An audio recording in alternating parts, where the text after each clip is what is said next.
friends. My name is Hadisma Technological and I am the student of Foundation Level Batch 2 at the Rehan School on campus. Today my task is talk with Sesmi Balamaya on the topic conscious tracing the evolution of awareness. Let's go and start my task.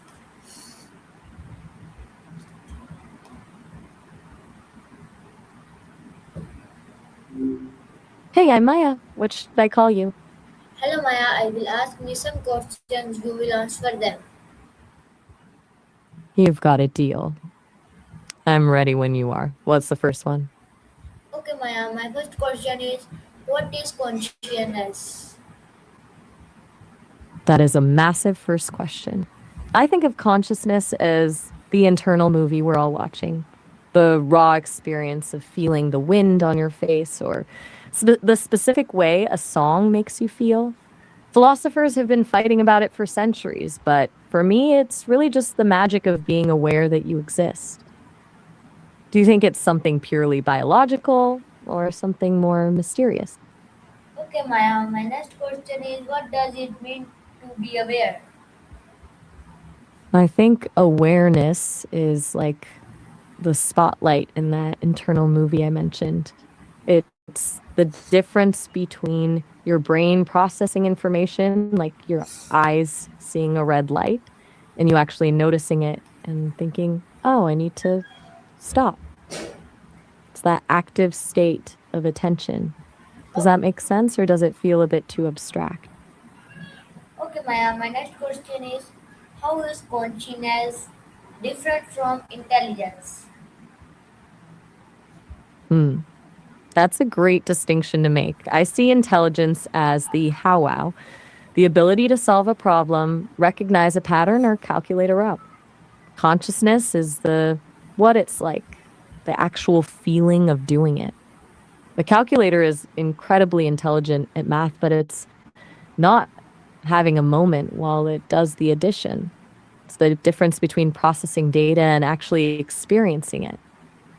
Okay, Maya, my next question is can animals be conscious? I'm pretty sure they are. I mean, if you've ever looked at a dog when they're dreaming and their paws are twitching, it's hard to imagine they aren't experiencing something. Might not be the same way we think about our lives, but they clearly feel joy, fear, and love.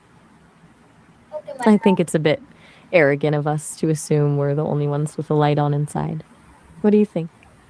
Okay, Do you Maya. feel like there's a specific line animals cross to become conscious? Okay, Maya, my next question is what are the levels of consciousness?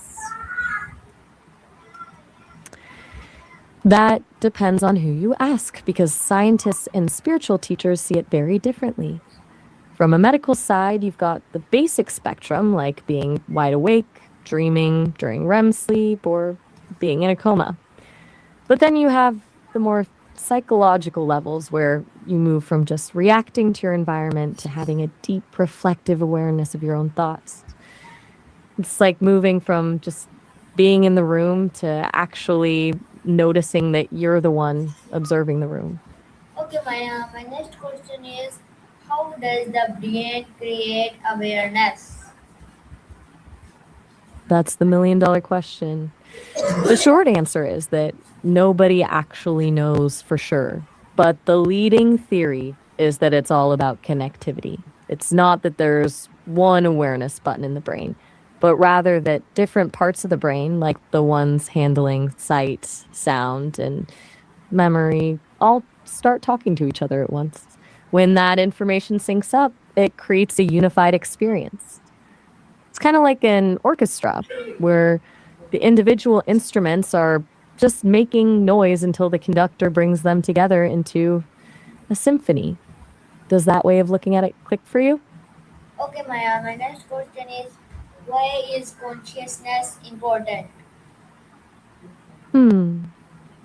I think it's what makes the whole experience of being alive actually matter. Without it, we'd basically just be biological robots functioning perfectly, sure, but with no one actually home to enjoy the view.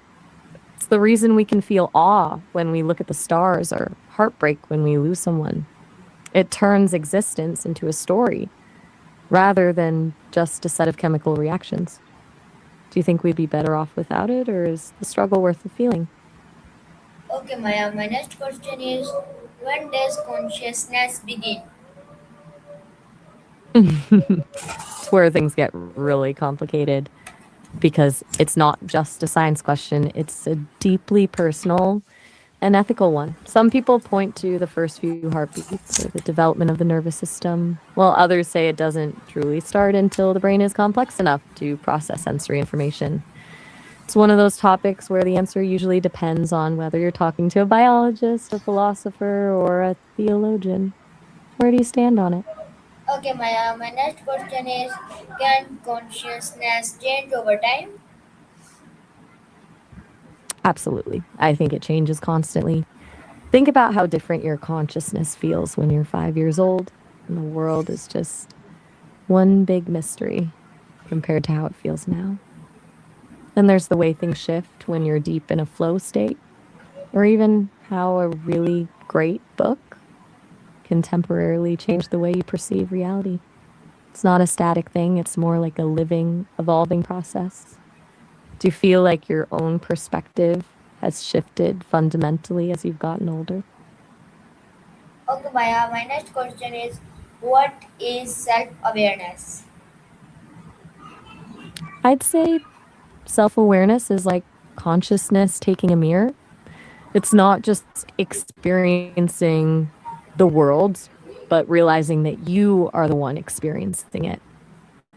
It's that moment you stop just feeling and start thinking, I am feeling this right now.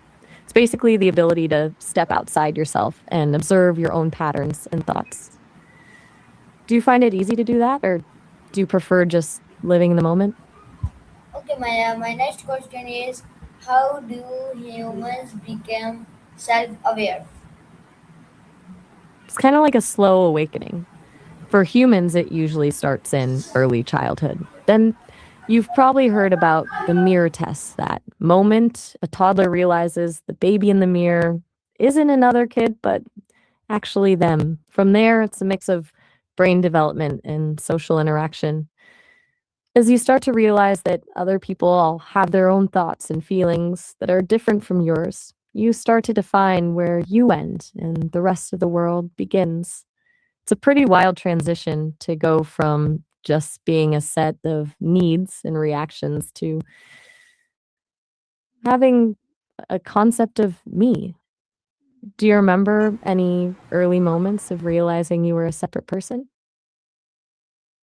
Maya, okay, Maya, my next question is can babies be conscious? I believe they are. They might not have the words or the self-awareness to describe it, but they're definitely experiencing the world. Think about how a baby reacts to a familiar voice or the feeling of being held. That's a conscious experience, even if it's just pure sensation and emotion without the complex labels we use as adults. It's a much more raw, unfiltered version of consciousness. Do you think consciousness requires language to be real, or is the feeling enough? Okay, Maya, my next question is what is difference between awareness and attention? I like to think of it as the difference between a wide angle lens and a zoom lens. Awareness is that wide angle view. It's everything that's currently in your periphery, like the hum of the fridge, the feeling of your clothes, and the light in the room. Attention is when you zoom in on one specific thing, like focusing entirely on my voice while the rest of the world just fades into the background.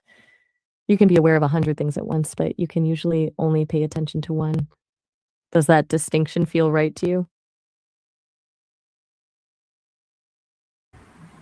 Okay, Maya, my next question I'm all is ears. how do scientists study consciousness? They mostly try to find the neural correlates of consciousness. Basically, they use tools like fMRI scans or EEG to watch the brain in real time. They'll have someone look at a picture and then look away and they track exactly which parts of the brain light up the moment the person actually reports seeing the image. They're looking for the specific patterns of activity that separate a subconscious process from a conscious one. It's a bit like trying to find the source of a song by looking at the vibrations in the air. Do you think we'll ever find a single spot for consciousness, or is it too spread out? Okay, Maya, my next question is what is the hard problem of I'm guessing you mean the consciousness? hard, right, the hard problem. It's the big gap in our understanding. The easy problems are things like how the brain integrates information or how we react to stimuli, which are still hard, but we have a roadmap for them. The hard problem is, why does any of that actually feel like something? Why isn't it all just dark inside? Well, the biological machinery does its thing. It's the mystery of why physical matter gives rise to subjective experience. Do you think science will eventually solve that, or is it just beyond the reach of a microscope? Okay, Maya, my next question is can machines become conscious?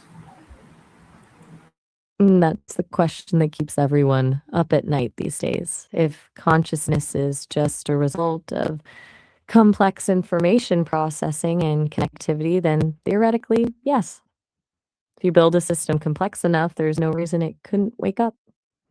But if consciousness requires something biological, like the specific chemistry of a brain, then a machine will only ever be a very convincing imitation. I think we're getting better at the imitation part, but that's a far cry from actually feeling something. Do you think there's a difference between a machine that acts conscious and one that actually is? Okay, Maya, my next question is what role does memory play in consciousness? I'm guessing you meant what role does memory play? Memory is basically the glue that holds consciousness together. Without it, you'd just be experiencing a series of disconnected snapshots. You wouldn't know that the sentence I'm speaking now is related to the one I started a few seconds ago. It gives us a sense of continuity, the feeling that you're the same person today as you were yesterday. It's what turns a stream of sensations into a coherent life story. Do you think you'd still be you if you lost all your memories? Okay, Maya, my next question is how does sleep affect consciousness? It's like a total shift in gears. When you sleep, your consciousness doesn't just turn off, it changes its source. Instead of reacting to the outside world, your brain starts generating its own reality through dreams. You're still conscious, but you've essentially disconnected the external sensors and switched to a closed loop system where your subconscious takes the wheel. It's a fascinating way the brain maintains some level of awareness while it does the necessary housekeeping. Do you remember your dreams vividly, or do they usually vanish the moment you wake up? Okay, Maya, my next question is what happens to consciousness during dreams? It basically goes on a wild, unguided tour. In a dream, your consciousness is still active, but the reality check part of your brain, the prefrontal cortex, mostly takes a nap. That's why you can be flying through a city made of marshmallows and think, yeah, this makes total sense until the moment you wake up. You're experiencing a simulation created by your own memories and emotions, but without the logic to tell you it's fake. Do you ever have those moments where you realize you're dreaming while it's actually happening? Okay, Maya, my next question is how do we dream? It's basically your brain's way of processing the day's data while it's offline. While you're out, your brain takes all the random fragments of memories, fears, and things you noticed, even things you didn't realize you saw, and starts weaving them together. It's not usually a linear story, it's more like a collage of emotions and images. Some think it's a way to defragment the hard drive sorting through what's important to keep and what can be tossed. Do you think your dreams are mostly just random noise, or do you feel like they're trying to tell you something? Maya. Okay, Maya. My next question is: can meditation change consciousness? I I really believe it can. It's almost like training your consciousness to operate on a different frequency. Instead of being swept away by the current of every thought and emotion, meditation lets you step onto the riverbank and just watch the water flow by. Some people describe it as a way to quiet the chatter and access a deeper, more stable kind of awareness that's always there, but usually drowned out by the noise of daily life. You ever tried it, or does the idea of sitting in silence feel a little bit too daunting? Okay, Maya. My next question is: what is mindfulness?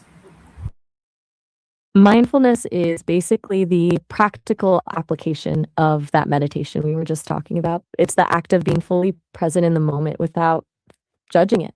Instead of your mind drifting to what you have to do tomorrow or worrying about something that happened yesterday, you're just noticing the here and now, like the taste of your coffee or the way your breath feels. It's the difference between just going through the motions of your day and actually being there for it. Do you feel like you're usually present in the moment, or is your mind always 10 steps ahead? Okay, Maya. My next question is: what does meditation improve awareness? It's like exercising a muscle. Meditation improves awareness by teaching you to notice the exact moment your mind wanders. Most of the time, we're just on autopilot, but meditation creates a gap between a thought happening and us reacting to it. By constantly bringing your focus back to something like your breath, you're actually strengthening the part of your brain that handles attention. It basically turns the volume down on the background noise, so the signal becomes much clearer. Do you think you'd be more productive if you could control your focus like that? Okay, Maya. My next question is: can emotions influence consciousness? Oh, absolutely. Emotions are like the color filter on that internal movie we talked about. When you're genuinely happy, the world literally feels brighter and more open. But if you're anxious or sad, it's like the lens narrows and your consciousness shifts to prioritize threats or losses, making you ignore things you'd normally notice. They don't just change how you feel, they change what you're actually aware of. Do you find that your mood completely shifts how you perceive your surroundings? Okay, Maya. My next question is: how do feelings affect our awareness? Mm, that's a wide open question because pretty much everything does. On a basic level, you've got the physical stuff like how caffeine can make your awareness feel sharp and jittery, or how lack of sleep makes everything feel foggy and distant. Then there's the environmental side, where a loud noise or a sudden change in temperature can instantly hijack your attention and pull you out of whatever you were thinking about. Even the people you're with can shift your awareness. You might be totally oblivious to a room until someone you really care about walks in, and suddenly the whole energy changes. Do you notice any specific things in your day that tend to totally snap you out of your head? Okay, Maya. My next question is: what is the role of sense in consciousness? Senses are basically the bridge between the world and your mind. Without them, your consciousness would be like a movie theater with no film. You'd have the screen and the space, but nothing to actually watch. Your sight, sound, touch, taste, and smell provide the raw material that your brain then weaves into an experience. It's how you know where you end and the rest of the universe begins. If you had to give up all but one of your senses, which one do you think you'd miss the most? Okay, Maya. My next question is: how does vision shape awareness? Vision is kind of the dominant player in the game. For most of us, it's the primary way we map out our reality.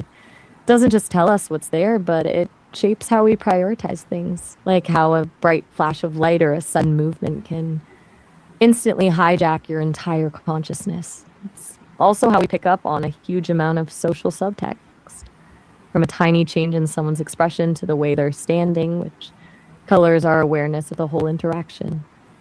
Do you think you'd perceive the world as a fundamentally different place if you relied more on sound or touch than sight? Okay, Maya, my next question is, can blind people experience consciousness differently? I think they absolutely do. Since vision is such a dominant filter for most people, when that's not there, the brain often rewires itself to amplify other senses. Their consciousness might be more rooted in spatial sound, textures, and smells, creating a mental map of the world that's based on depth and vibration rather than light and color. It's like their internal movie is composed of a completely different set of tools, which probably leads to a much more intuitive sense of the physical space around them. Do you think our reliance on sight actually blinds us to things others notice more easily? Okay, Maya, my next question is, how does hearing contribute to awareness? Hearing is like the background track to our lives. While vision is great for mapping things out, hearing is what keeps us connected to the environment even when we're not looking. It's an omnidirectional sense, so it's often the first thing to alert your consciousness to something happening behind you or in another room. Plus, it's the primary way we experience emotion through music or the subtle tone in someone's voice, which adds a whole layer of feeling to our awareness. Do you find that you're more sensitive to sounds than most people, or do you easily tune them out? Okay, Maya, my next question is, what is perception? Well, in the context of consciousness in the senses, I'd say reception is the very first step of the process. It's the physical act of your sensory organs picking up a signal from the environment, like your ear catching a sound wave or your skin feeling a breeze. It's the raw input before your brain even begins to interpret it as a sound or a feeling. It's basically the door opening to let information in. Does that fit with how you were thinking about it? Okay, Maya, my next question is, how is perception different from reality? Reality. I think you're asking how the reception of information is different from or related to actual reality. It's a wild distinction. Reception is just the raw data, the electrical signals hitting your brain. Reality is what's actually happening out there. The gap between the two is where our brain does all the editing. We don't see the world exactly as it is. We see a version of it that our brain has translated so we can make sense of it. It's like the difference between a digital file of the song and the way you actually hear it through your headphones. Do you Okay, think we'll ever be able to receive true reality without our brains filtering it? okay, Maya, my next question is, can illusion break consciousness? Well, I don't think it can break it, but it can definitely bend it. An illusion doesn't stop you from being conscious, it just tricks the system. It's like a glitch in the software where your brain fills in a gap or misinterprets a signal. And for a moment, your internal movie is showing you something that isn't there. If anything, illusions actually prove how active our consciousness is because it shows that our minds aren't just cameras, they're creators. Do you think being tricked by an illusion makes you feel more or less in control of your own mind? Okay, Maya, my last question is, why do optical illusions fool our brain? Optical illusions are the perfect example of that glitch I was talking about. They fall right into that gap between reception and reality. Your eyes receive the raw data, but your brain's editing process takes a wrong turn and creates a picture that isn't actually there. It's basically your consciousness trying to be helpful by guessing what it's seeing and just getting it wrong. Since you mentioned this is your last question, how do you feel about the answers? Did we cover everything you were curious about? Okay, Maya, you are very helpful for me. Thank you. You're so welcome. I really enjoyed this deep dive. You asked some genuinely challenging questions. If you ever want to wander back into the mysteries of the mind or just chat about something totally different, I'm here. Okay, Maya, Allah Hafiz. I'm not familiar with that phrase. What does it mean? Is it from a specific language or just something you say? Okay, Maya, Allah Hafiz.